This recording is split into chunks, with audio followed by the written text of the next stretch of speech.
Français ne savent rien sur l'IA. En tout cas, c'est ce que tend à indiquer ces 3 études publiées par BPI France Le Lab et LinkedIn. Mais vous nous connaissez, on a voulu vérifier par nous-mêmes. À quelle version de ChatGPT on est?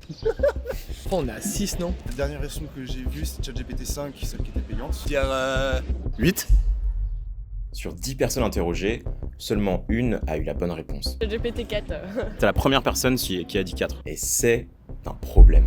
On a conduit nos interviews à Paris, où le volume de recherche sur l'IA domine le reste de la France. Tout ça, c'est paradoxal, parce que la France, c'est le pays qui a accueilli le sommet sur la sécurité de l'IA, un congrès réunissant les plus gros cerveaux d'Europe pour discuter des risques liés à l'IA. Parce que oui, si vous ne le saviez pas, l'IA pose des risques. Il y a des risques sur l'emploi, qui sont assez minimes, mais pas que. On est allé à l'ENS pour parler à un chercheur français qui nous a dit l'IA générative a déjà pas mal de problèmes. Donc le chômage, le deepfake, des deepporn, le fait que tu peux utiliser l'IA pour des cyberattaques. la France, c'est le pays qui essaie de se placer en leader de l'IA en Europe, et qui y arrive plutôt bien d'ailleurs, quoi qu'on en dise. S'il se passe tout ça, c'est que l'IA, ça doit être important tout de même. Alors comment on explique une telle fracture entre les plus hauts niveaux de la société et les personnes normales comme vous et moi? Est-ce que toi tu utilises l'IA? Non, du tout.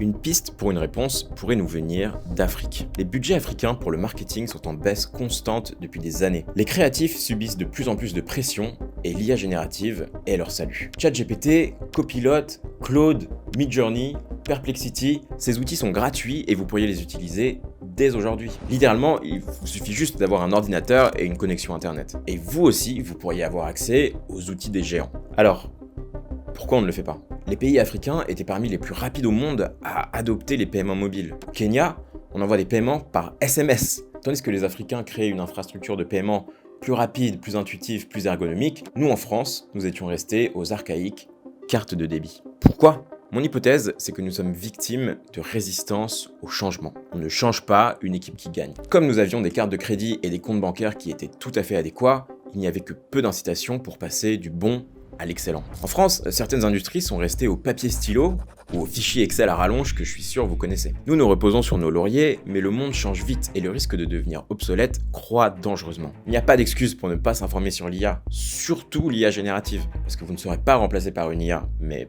par un humain qui la comprend. Et puis surtout, l'IA nous permet de gagner du temps, la ressource la plus précieuse dont nous disposons. Qu'est-ce que tu ferais avec le temps gagné que tu ne passerais plus à faire de la correction? Bah moi je fais de la musique, du coup je vais faire de la musique. Interagir avec ChatGPT, c'est comme discuter avec un ami. En une pression d'un bouton, vous pourriez obtenir une vidéo comme un mémoire juridique, à partir de zéro. Littéralement n'importe qui peut le faire. Si vous êtes motivé à en apprendre plus sur l'IA, je vous invite à commencer vos recherches dès que vous sortirez de cette vidéo. Mais attention, l'IA attire énormément d'attention. Là où se trouve l'attention, se trouvent les opportunités, mais aussi les désillusions. Là où il y a des proies, il y aura des prédateurs. Les médias qui jouent sur vos peurs pour vous faire cliquer, ou les entreprises qui vous promettent la lune avant de disparaître au soleil couchant avec votre argent, tout ça c'est monnaie courante dans le monde de l'IA. C'est pour ça que nous prenons beaucoup de temps à produire du contenu. Je veux être 100% sûr qu'on ne vous raconte pas de bêtises. Il arrive qu'on se rate, mais on essaye. Si vous ne savez vraiment pas par où commencer, cette chaîne est un bon début. On est allé à l'ENS pour interviewer le boss final de l'IA, on a discuté d'impact environnemental avec un ingénieur, d'impact marketing avec un marketeur, on a mené une enquête pour savoir si l'IA allait vraiment vous remplacer, on a exposé des malversations de géants de la tech,